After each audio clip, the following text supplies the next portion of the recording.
स्वागत है दोस्तों आप सभी का अपने यूट्यूब चैनल में। दोस्तों आज का ये वीडियो क्लास 10th के सभी विद्यार्थी के लिए very very most important video होने वाला है, ठीक है दोस्तों। क्योंकि दोस्तों आज की इस वीडियो में हम लोग देखने वाले जो आपका 20 मार्च को, ठीक है, सामाजिक विज्ञान के सोशल साइंस का एग्जाम होगा, उसका हम लोग जो झारखंड शैक्षिक अनुसंधान एवं परिषद परिषद राज्य झारखंड का दोस्तों जारी किया गया मॉडल प्रश्न पत्र को सोल्व करने वाला है। और मॉडल प्रश्न पत्र दोस्तों आपसे ऑब्जेक्टिव रहने वाला है। और आज के इस वीडियो में हम लोग सेट 5 को सोल्व करने वाले वार्षिक परीक्षा 2022 से, ठीक है। क्लास 10 विषय की बात करें तो सामाजिक विज्ञान समय दोस्तों आपको 1.5 घंटा दिया जाएगा। पूर्णांक की बात करें तो 40 समय का रहने वाला है। तो चलिए दोस्तों आज की इस वीडियो को स्टार्ट करते हैं। वीडियो प्रांत तक बने रहे दोस्तों, यहाँ से 100% बोर्ड एग्जाम डायरेक्ट पर्सन देखने को मिलने वाला, ठीक है। और दोस्तों इस चैनल पर आपसे 20 मार्च का सामाजिक विज्ञान का क्वेश्चन पेपर जल्द से प्रोवाइड कराया जाए, तो चैनल को सब्सक्राइब करने के साथ साथ बेल आइकन को जरूर से प्रेस कर लीजिएगा। चलिए दोस्तों आज की इस वीडियो को स्टार्ट करते हैं। दोस्तों वीडियो प्रांत तक बना रहेगा दोस्तों, यहाँ से 100% बोर्ड एग्जाम डायरेक्ट पर्सन देखने को मिलने वाला, ठीक है। सबसे पहला प्रश्न कहता है दोस्तों सेट 5 का कि स्वतंत्रता समानता एवं बंधुत्व का नारा किस क्रांति के दिन। दोस्तों काफी ज्यादा इंपॉर्टेंट वीडियो दोस्तों, वीडियो को अंत तक देखिए और अभी तक लाइक नहीं किया कर लीजिएगा वीडियो को, ठीक है। देखिए स्वतंत्रता समानता एवं बंधुत्व का नारा दोस्तों ये फ्रांसीसी क्रांति की देन, यानी कि ख ऑप्शन का राइट आंसर होगा, ठीक है, ख ऑप्शन राइट आंसर। चलिए 2 नंबर का था दोस्तों, काफी ज्यादा इंपॉर्टेंट प्रश्न, कई बार बोर्ड एग्जाम में पूछेगा ये प्रश्न, ठीक है, कि बिस्मारक जर्मनी का प्रथम चांसलर कब बना, ठीक है। बिस्मारक जर्मनी का प्रथम चांसलर कब बना, तो ये दोस्तों 1871 ईस्वी में बना था, ठीक है। आप सभी को पता भी होगा, नहीं पता तो जान लीजिए, बोर्ड एग्जाम 2023 को 20 मार्च को तहलका मचा दीजिए। चलिए 3 नंबर का आता है दोस्तों, काफी ज्यादा इंपॉर्टेंट, ठीक है, कि मनुष्य स्वतंत्र पैदा हुआ है किंतु वह सर्वत्र बंधनों में जकड़ा हुआ, यह कथन किस दार्शनिक का देन है। दोस्तों ये कथन किस दार्शनिक का है, जो मनुष्य स्वतंत्र पैदा हुआ है। दोस्तों कौन कहा था दोस्तों, ये कहा था आप सभी का प्यारा रूसो, ठीक है, रूसो का था, ठीक है। किसका कथन है, रूसो का। चलिए 4 नंबर का था कि किसके कल्पनादर्श उटोपियो में एक आदर्श समाज की कल्पना की गई। दोस्तों कल्पनादर्श से यही आप सभी का यहाँ पर इसी पॉइंट को देखते हुए नजर में कहिएगा सर फ्रेडरिक सरियुस का राइट आंसर होगा, ठीक है। जो फ्रेडरिक सरियुस दोस्तों ये चित्रकार था जो कि कल्पनादर्श से यूटोपियो में एक चित्र बनाया था जो कि काल्पनिक था। चलिए नेक्स्ट 5 नंबर, ठीक है। क्या अभी तक वीडियो को लाइक किए हैं कि नहीं किए हैं दोस्तों, कर लीजिए। चैनल को सब्सक्राइब करने के साथ साथ बेल आइकन प्रेस कर 20 मार्च का क्वेश्चन पर ले जाइए। चलिए 5 नंबर का था यंग इटली का स्थापना किस क्रांति की देन है, काफी ज्यादा इंपॉर्टेंट प्रश्न, ठीक है।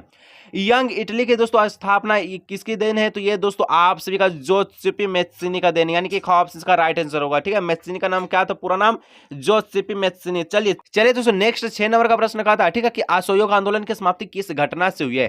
काफी ज्यादा मोस्ट VBI इंपोर्टेंट प्रश्न दोस्तों 2023 के बोर्ड एग्जाम के 20 मार्च को लेकर। देखिए असहयोग आंदोलन की समाप्ति दोस्तों ये किस घटना से हुई है, तो ये दोस्तों आपका चौरी चौरा हिंसात्मक घटना से हुआ है। चलिए नेक्स्ट 7 नंबर का था कि भारत छोड़ो आंदोलन की शुरुआत कब हुई, जब महात्मा गांधी कह गए कि भारत को छोड़ दो, अंग्रेज को खिलाफ छोड़ दो। तो ये दोस्तों कब कहा गया, 1942 में। और देखिए दोस्तों 15 अगस्त 1947 को, ठीक है, अपना भारत प्यारा भारत आजाद भी हो गया। चलिए नेक्स्ट 8 नंबर का था कि गद्दर पार्टी की स्थापना किसने की, ठीक है। गद्दर पार्टी की स्थापना कौन किया था दोस्तों, ये लाला हरदयाल का किया था। कौन, लाला हरदयाल का ऑप्शन का राइट आंसर होगा। चलिए 9 नंबर का था क्या कहता है कि स्वदेशी आंदोलन की प्रेरणा से भारत माता की छवि को किसने चित्रित किया। दोस्तों काफी ज्यादा मोस्ट इंपोर्टेंट प्रश्न है दोस्तों, ये मैं हर एक वीडियो में, ठीक है, जो जब भी सोशल साइंस का वीडियो बनाता हूं दोस्तों ये प्रश्न मैं आपको बताता हूं। तो ये इसका प्रश्न है दोस्तों, इसका जवाब हो जाएगा अमिंद्रनाथ टैगोर जो कि एक बंगाली थे, ठीक है। चलिए नेक्स्ट 10 नंबर का था कि खुदाई खिदमतगार की स्थापना किसने की। खुदाई खिदमतगार की स्थापना किसने की दोस्तों, ये किया था दोस्तों मौला यहाँ पर अब्दुल गफार खान है, ठीक है, अब्दुल गफार खान, यानी कि ऑप्शन इसका राइट आंसर होगा। चलिए नेक्स्ट 11 नंबर का था इनमें से कौन सा नवीकरणीय संसाधन, नवीकरणीय संसाधन कहने का मतलब है नवीकरणीय संसाधन नहीं है, ठीक है, यानी कि जो अनवीकरणीय संसाधन का क्या होता है, जिसका असीमित भंडार होता है, जिसका उपयोग करने से वो जो कुछ ही दिनों में समाप्त हो जाए। तो 11 का कौन सा ऑप्शन होगा, ऑप्शन घ, यानी कि यहाँ पर कोयला हो जाए दोस्तों। कोयला का ज्यादा उपयोग करने से क्या होगा, ये खपत होगा और साथ ही आपका जो जल्दी से समाप्त होगा। चलिए नेक्स्ट 12 नंबर कहता है दोस्तों कि कितने किलोमीटर के बाद किसी देश का महासागरीय संसाधन पर कोई भी अधिकार नहीं, किसी भी तरह से अधिकार नहीं है।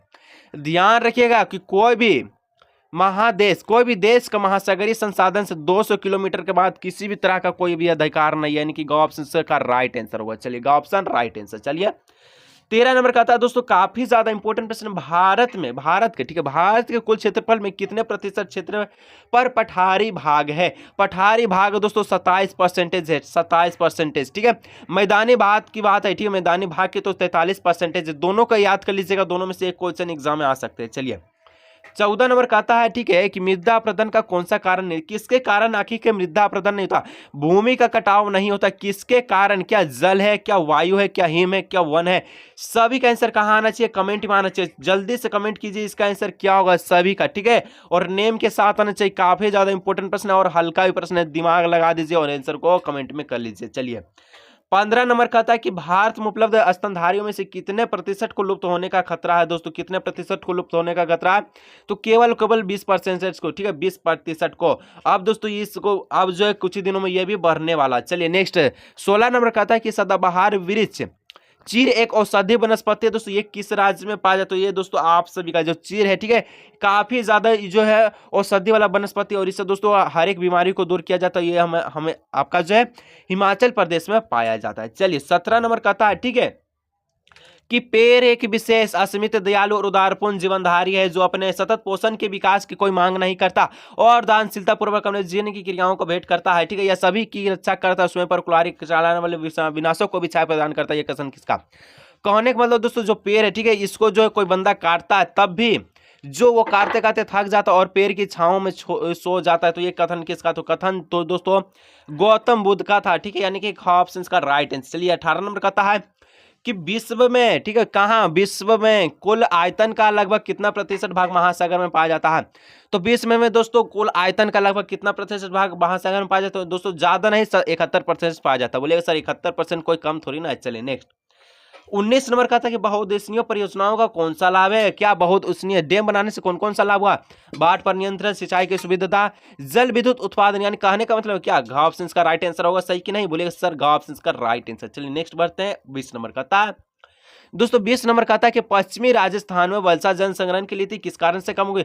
आखिर क्या कारण है कि जिसमें पश्चिमी राजस्थान के जितने भी लोग हैं वो जल संग्रहण यानी कि जल को यहां पर एकत्रित नहीं कर, आखिर क्या कारण है, तो यही इसका एक ही कारण दोस्तों, वहां 12 मास यानी कहने का मतलब सालों भर 365 दिन वहां जल की उपलब्धता प्राप्त है, यानी कहने का मतलब इंदिरा गांधी नहर से 12वीं जल सुविधा से, यानी कि ऑप्शन राइट आंसर। चलिए नेक्स्ट बढ़ते 11 नंबर, ठीक है। कोई भी डाउट हो रहा है कमेंट से कमेंट कीजिएगा और कोई भी डाउट हो रहा है दोस्तों कीजिएगा, ठीक है। चलिए 21 नंबर कहता है कि किसी देश की आय को उसकी कुल जनसंख्या से भाग देने पर निम्नलिखित में से क्या प्राप्त होता है। कोई भी आय है, ठीक है, उसको कुल जनसंख्या से भाग दे दिया तो उसको दोस्तों क्या प्राप्त होता है, तो प्रति व्यक्ति आय प्राप्त होता है। कहने का मतलब क्या कि ऑप्शन दोस्तों राइट आंसर। चलिए नेक्स्ट, क्या अभी तक चैनल को सब्सक्राइब किया कि नहीं दोस्तों, जल्दी से करके बेल आइकन को प्रेस करके वीडियो को लाइक करके और 20 मार्च को क्वेश्चन पेपर का ले जाइए। चलिए नेक्स्ट, अब नेक्स्ट है दोस्तों 22 नंबर का प्रश्न कहता है, ठीक है, क्या कहता है कि शहर की एक अमीर परिवार की लड़की के विकासमत लक्ष्य क्या होना चाहिए। अमीर परिवार की लड़की के लिए विकासमत लक्ष्य क्या होना चाहिए, क्या वो अधिक दिनों तक काम करे। क्या सर क्या बोल रहे हैं, क्या अमीर परिवार की लड़की अधिक दिनों तक काम करती है, नहीं दोस्तों, बल्कि उसके भाई को जितना स्वतंत्रता उसे मिलती है उतना ही स्वतंत्रता किसे, वो लड़की को भी मिले। कहने का मतलब क्या, ऑप्शन राइट आंसर होगा। चलिए नेक्स्ट 23 नंबर कहता है कि शिशु मृत्यु दर क्या सूचित करता है। जो शिशु मृत्यु दर है दोस्तों ये क्या सूचित करता है, तो किसी वर्ष में पैदा हुए 1000 जीवित बच्चों में से 1 वर्ष की आयु से पहले मर जाने वाले बच्चों का अनुपात सूचित करता है, यानी कहने का मतलब क्या है सर, ऑप्शन राइट आंसर होगा। चलिए नेक्स्ट बढ़ते हैं 24 नंबर की ओर। क्या अभी तक वीडियो को लाइक किया दोस्तों, कर लीजिए दोस्तों, क्या आप भी इसमें लगे हुए कर लीजिए दोस्तों, कर लीजिएगा। चलिए 24 नंबर कि निम्नलिखित में से ऊर्जा का मुख्य स्रोत कौन कौन से है। ऊर्जा का मुख्य स्रोत कहने का मतलब क्या, पेट्रोलियम, कोयला, पेट्रोलियम, विद्युत, सभी से आपको ऊर्जा मिलती है कि नहीं, कहिएगा सर जरूर मिलती है। कहने का मतलब क्या, ऑप्शन राइट आंसर। चलिए नेक्स्ट बढ़ते हैं 25 नंबर, क्या कहता है निम्नलिखित में से कौन सी आर्थिक गतिविधियां तृतीय क्षेत्र में नहीं आती। क्या तृतीय क्षेत्र में नहीं आता, तो देखिए दोस्तों बैंकिंग, अध्यापन, किसी कॉल सेंटर से में काम करना, तीनों आपका तृतीय क्षेत्र में आता है। सभी आपका सेवा प्रदान है, सेवा प्रदान है। चलिए ठीक है, अध्यापन जैसे मैं आपको पढ़ा रहा हूं, बैंकिंग बैंक से पैसा लेते हैं देते हैं, ठीक है, किसी कॉल सेंटर से काम करना ये भी आपका जो है तृतीय क्षेत्र में आता है, लेकिन किसी प्रकार से मधुमक्खी पालन नहीं होता, ठीक है। कहने का मतलब जो ऑप्शन का राइट आंसर होगा। चलिए जल्दी से कमेंट कीजिए ये प्रश्न का जवाब कि मधुमक्खी पालन कौन से क्षेत्र में शामिल है, क्या पूछ देगा 20 मार्च को सामाजिक विज्ञान में, तो क्या कीजिएगा, बोलेगा सर का प्रश्न पूछा गया था, मैं काश जो कमेंट में आंसर दे देता, तो आज मुझे ये प्रश्न का जवाब मालूम हो। तो चलिए कमेंट में कीजिए जल्दी से। मनरेगा का विस्तारित रूप से, मनरेगा का मतलब क्या, महात्मा गांधी राष्ट्रीय ग्रामीण रोजगार गारंटी अधिनियम, जिसके तहत 100 दिनों का रोजगार की गारंटी का जो यहाँ पर गारंटी था देने का, ठीक है, प्रति व्यक्ति को। चलिए 27 नंबर कहता क्या कहता है, किसी वर्ष में उत्पादित डैश के कुल मूल्यों को सकल घरेलू उत्पाद कहा जाता है। किसको कहते हैं दोस्तों, जो अंतिम सभी अंतिम वस्तुएं और सेवाओं को जो आप उपयोग करते हैं, मान के चलिए बिस्कुट खा रहे हैं, कुछ भी खा रहे हैं जो आप अंतिम अंतिम उपयोग करें, जो आप पेट में डाल रहे हैं, उसको दोस्तों हम लोग कहते हैं, क्या कहते हैं, सभी अंतिम वस्तुएं, सेवाएं और सकल घरेलू उत्पाद, जीडीपी। चलिए नेक्स्ट बढ़ते हैं। क्या 28 नंबर बढ़ना चाहिए कि नहीं? बोलिए सर बढ़िए ना जल्दी से। कहता है कि सलमा एक सरकारी अस्पताल में नर्स का काम करते हो, तो ये कौन सी गतिविधि, किस क्षेत्र की गतिविधियां में शामिल है? जब भी सरकारी की बात आए दोस्तों ध्यान रखिएगा, सरकारी हमेशा संगठित में आता है, ठीक है, संगठित।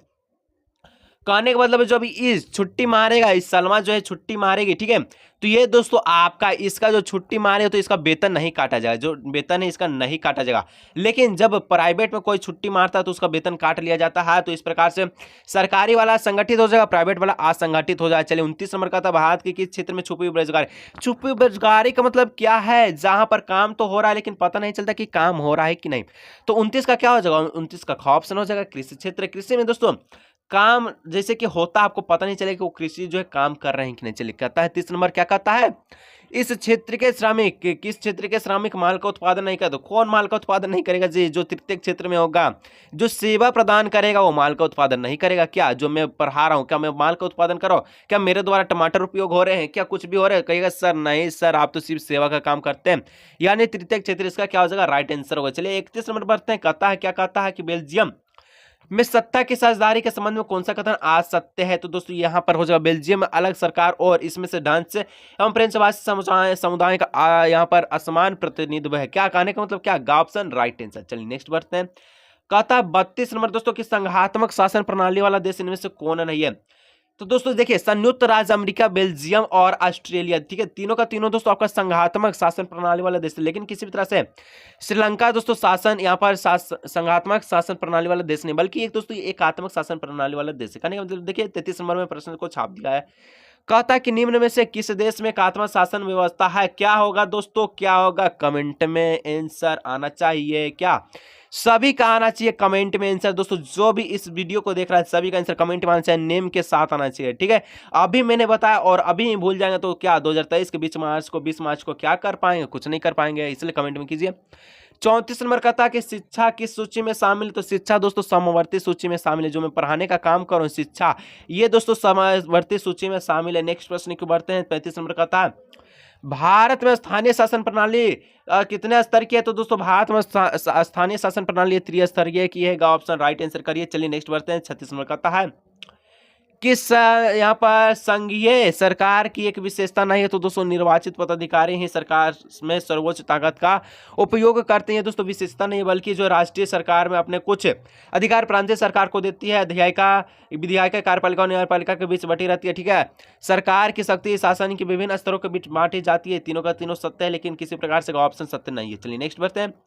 37 नंबर का था दोस्तों निम्न में से कौन सुमेलित है? तो दोस्तों सुमेलित देखिए संघ सूची, पुलिस है, कृषि व्यापार और राज्य सूची, प्रतीक्षा, बैंकिंग, संचार, समवर्ती सूची, वन विभाग, उत्तराधिकारी, तीनों का तीनों सुमेलित नहीं है, बल्कि जो देखेंगे कि अवशिष्ट शक्ति केंद्र सरकार सुमेलित है। चलिए 38 नंबर बढ़ते हैं। बहुत ज्यादा मोस्ट इंपोर्टेंट प्रश्न, काफी ज्यादा इंपोर्टेंट प्रश्न, ठीक है। इनमें से कौन सा एकहित समूह का उदाहरण? तो दोस्तों वामसेप एकहित समूह का उदाहरण है, ठीक है। नेक्स्ट बढ़ते हैं। यहाँ पर पूछता है 49 नंबर में, ठीक है, कि नेपाल में हुए जनसंघर्ष को निम्न में से क्या कहा जाता है?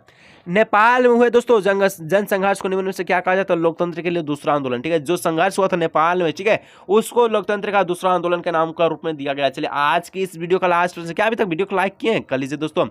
चैनल को सब्सक्राइब करने के साथ साथ दोस्तों बेल आइकन को जरूर से क्या कर लीजिएगा, प्रेस कर लीजिएगा। चलिए कहता है लोकतंत्र और जनसंघर्ष के संबंध में क्या सत्य है? तो दोस्तों लोकतंत्र का जनसंघर्ष के माध्यम से विकास अवरुद्ध होता है, यही आपका राइट आंसर हो गया। कहने का मतलब 40 का पहला ऑप्शन राइट आंसर, ठीक है। तो दोस्तों आज की इस वीडियो में दोस्तों आपका सेट 5 कंप्लीट किया गया। दोस्तों अगर वीडियो अच्छा लगता है वीडियो को लाइक, चैनल को सब्सक्राइब जरूर कीजिए। चलिए हम लोग मिलेंगे नेक्स्ट वीडियो में।